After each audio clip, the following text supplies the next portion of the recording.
11 जून तारीख जामनेर पोलीस स्टेशनमध्ये एक 6 वर्षीय मुलींचं मिसिंगचं रिपोर्ट आलं होतं. 6 वर्षीय मुलींचं रिपोर्ट झाल्यानंतर तिथं पोलीस आणि गावकरी सर्व गावाच्या आजूबाजूला सर्चिंग केलेलं आहे आणि अंदाजे ते दिवशी 10 वाजता रात्री मुलींचं बॉडी सापडलं होतं आणि आमच्या पोलिसांचं तपासामध्ये हे निष्पन्न झालं की त्याच गावातली राहणाऱ्या एका माणसाने त्या मुलींवरती अत्याचार केला आणि त्या मुलींना मर्डर केलं हे निष्पन्न झालं. आम्ही जामनेर पोलीस स्टेशनमध्ये FIR दाखल केलं आणि त्याच्यानंतर आरोपींना अटक करण्यासाठी 5 वेगवेगळ्या टीम करण्यात आल्या होत्या आणि त्या आरोपींना कालच्या दिवशी भुसावळमधून अटक करण्यात आलेलं आहे आणि आरोपींना अटक केल्यानंतर आरोपींना जळगावमध्ये आणलं होतं आणि त्या गुन्ह्यातला इन्व्हेस्टिगेशन ऑफिसर आहे SDPO पाचोरा येरुले हा इथं जळगावात येऊन अटकच्या कारवाई चालू होत्या. त्याच दरम्यान जामनेर पोलीस स्टेशनमध्ये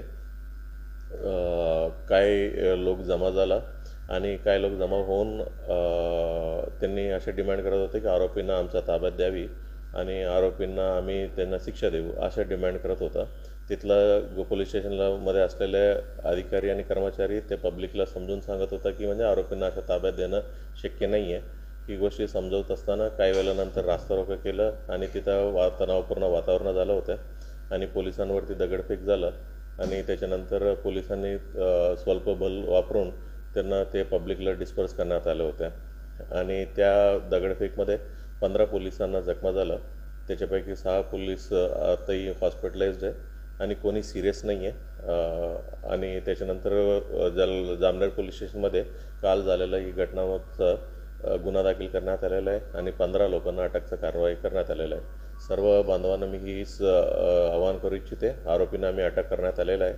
तपास एक SDPO दर्जाचा अधिकाऱ्यांकडे तपास आहे आणि त्याचा चांगल्या पद्धतीने आम्ही तपास करू. लवकरात लवकर त्यांच्या चार्जशीट देखील करू आणि कोर्टाला रिक्वेस्ट करू की त्याला फास्ट ट्रॅक कोर्टमध्ये चालवावी आणि जास्त कडक शिक्षा त्यांना देण्यात यावी असं आम्ही कोर्टाला देखील आम्ही रिक्वेस्ट करतो. कोणी सर्व बांधवांना हीच आवाहन करतो की कोणत्याही अफवावर विश्वास ठेवू नये. आम्ही सर्व जबाबदारी आमच्या चांगल्या पद्धतीने पार पडत आहे.